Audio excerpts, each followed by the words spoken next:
পৃথিবীতে একজন মানুষই শুধু জানতেন যে তিনি পৃথিবীতে কতদিন বাঁচবেন, সেটা হচ্ছে সাইয়েদনা আদম আলাইহিস সালাম। ওনাকে বলে দেওয়া হয়েছিল তুমি পৃথিবীতে বাঁচবে 1000 বছর। সাইয়েদনা আদমের সামনে অনেকগুলো রুহু রাখা হলো। সাইয়েদনা আদম বললেন এরা কারা? আল্লাহ বললেন তোমার বংশধর। সাইয়েদনা আদম বললেন আল্লাহ ওই যে একটা রুহু দেখা যায় এটার নাম কি?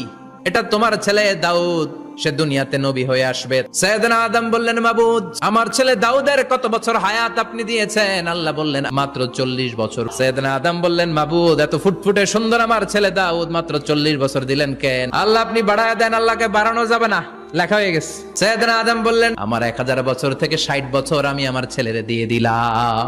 আর আদম আলাইহিস সালাম পেয়েছিলেন 1000 বছর, 60 কমে গেলে রইল কত? 940 বছর পৃথিবীতে থাকার পরে মালাকুল মাউত চলে এসেছে। এসে বলল জিইতু আন আকবাদা রূহাক, রূহ কবজ করতে আসছি। আদম আলাইহিস সালাম বললেন রূহ কবজ করতে আসছো মানে? আমি বাঁচবো তো 1000 বছর। মালাকুল মাউত বললেন না না, ওই যে আগের কথা স্মরণ করেন, আপনি 60 বছর দিয়ে দিয়েছিলেন। কয় না আমি দেই নাই।